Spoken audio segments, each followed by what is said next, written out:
Arsenal signing Victor Gyokeres and Benjamin Cesco might be a more, realistic possibility than Arsenal fans realise. Judging off the reports from the various different journalists, we'll be looking into those details and probably seeing why that can happen. We've also got more Rodrigo news and more Rodrigo updates, so a lot to get through on another episode of Is It Gonna Happen? But before I begin, if you are new here, please hit the like and the subscribe as well. It'll be greatly appreciated. So let's start with this man, Mr. Rodrigo.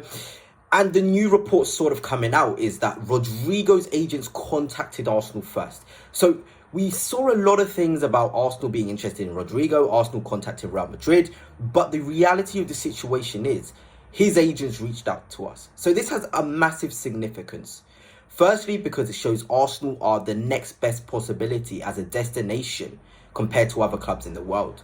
When you're not at Real Madrid, you want to be the next best thing for a player. And it seems as though Arsenal have finally reached that sort of level whereby these players see Arsenal as their final destination if they can't make it at Madrid, if they can't sign for Real Madrid. And that's a good thing because Real Madrid is so alien-like. No player is going to turn Real Madrid down.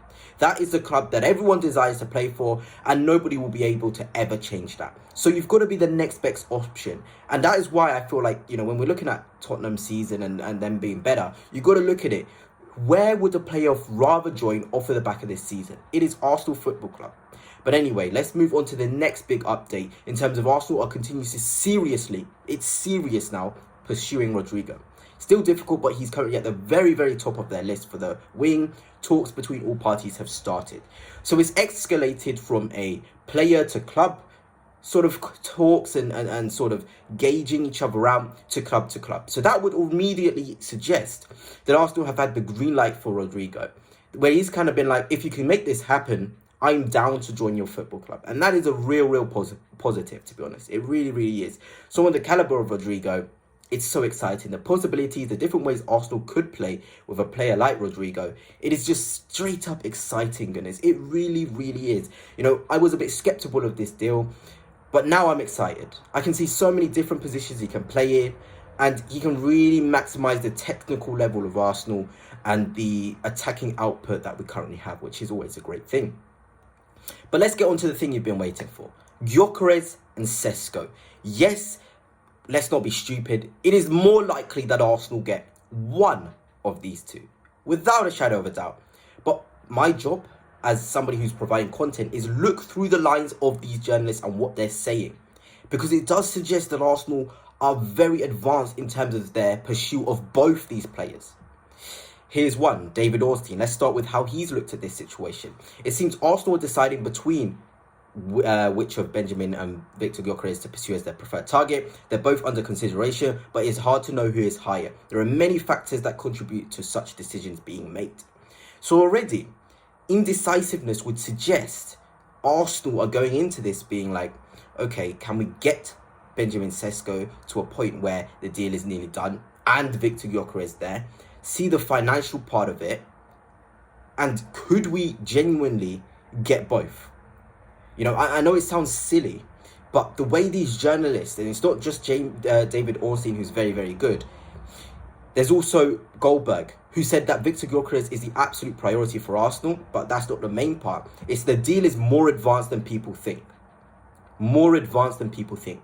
So this would suggest that Victor Gyokeres is ahead of Cesco. And Goldberg is very good. He got the Havertz stuff spot on and other Arsenal stuff very, very spot on.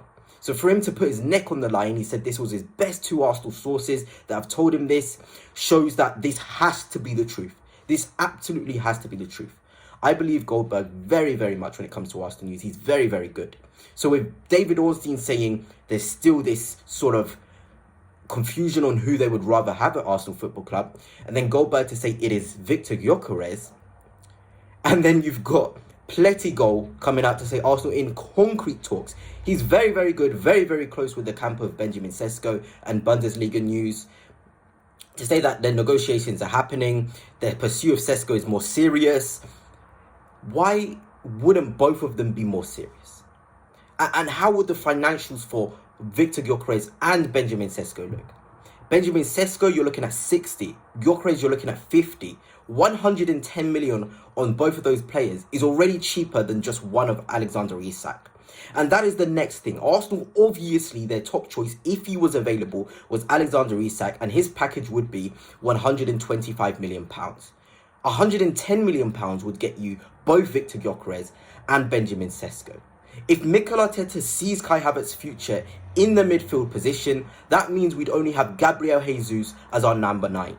And he isn't even fit. So if we're looking at that model, Arsenal had 0 strikers at the minute. 0. So Victor Gyokeres and Benjamin Cesco can come in, and it would not look silly, and it wouldn't financially look bad. The wages of Gyokeres would probably be 150,000, Cesco 150,000 as well. That's 300,000, and that would be the same as Alexander Isak on his own. See, so when you're looking at it from a logical point of view, I'm not saying this is definitely happening, from a logical point of view, Benjamin Cesco and Victor Gyokeres could very well, based on how these journalists are wording their reports, come to Arsenal Football Club. But one thing I do want to know from you guys, as we get onto Fabrizio Romano reposting this today, what he put, in February about Benjamin Cesco, being the favoured names. Would you be happy if Arsenal Football Club just signed Victor Gyokeres, Benjamin Cesco, Zubimendi, and left it there? Would you be happy? No winger, but 2 really good strikers. One who's got the goal-scoring prowess, and the other who's young, hungry, and also has the experience for such a young player. Would you, as an Arsenal fan, be happy? Let me know down below. For 110 million for Sesko and Gyokeres, then 50, 60 million for Zubimendi, Arsenal say, okay, we've done what we can. We're happy with the 2 centre-forwards. We're happy with Trossard, who's going to get extended. Martinelli, who's probably going to get extended as well. And Partey, who is staying. Would you be going into next season and say, Arsenal Football Club are favourites for the Champions League and are going to win the Premier League? We are going to win it. Would you, as a sort of viewer, be happy with that? Me? No. I feel like the width position is definitely what we need, but it would be some sort of a statement to the striker department that we want both. Would both be happy with each other being at the club? Probably not. But big clubs have the best competition in the best positions. And that's what Arsenal Football Club want to have. And I've seen a lot of people unhappy with Benjamin Cesco. And it really does surprise me, because when you look at Bukayo Saka, he's unreal. 140 goal contributions for somebody that's 23 is absolutely immense. Let's not sugarcoat it. Then you've got Benjamin Cesco behind Wirtz, who's going to Liverpool. That's another thing. Arsenal need to make a statement. Wirtz going to Liverpool is a huge statement from them. Then you've got Bellingham. Then you've got Cesco. Somebody who can't finish, doesn't score enough goals, to have 114 goal contributions, the 4th best for the under-23s, I think this is for. It is ridiculous. It is utterly ridiculous. This guy is going to be a top striker, whether Arsenal get him or not. So you either want to come on the train and support it, or put that suggestion that we need to win now. But this is how Arsenal could look with Sesko and Gyokeres. This is in possession, where you can see OF, M, and C. M is for Miles Lewis-Skelly, C is for Calafiori, and then OLF is overlapping fullback. Because we need an overlapping fullback for a system like this to work. Say a game is stretched, say Arsenal want to camp the opposition in their box, Sesko Gyokeres operate the centre-halves, Saka hold the width from the right, a Rodrigo, Odegaard, because who knows, we could get a Rodrigo on top. That's probably me being a bit too ambitious, but hey, okay, Odegaard there. Zubimendi, Rice in that same 8 position, Gabriel Saliba, Timber for the defensive security. You look at that, Gunners, as a system, as a way to open up defences.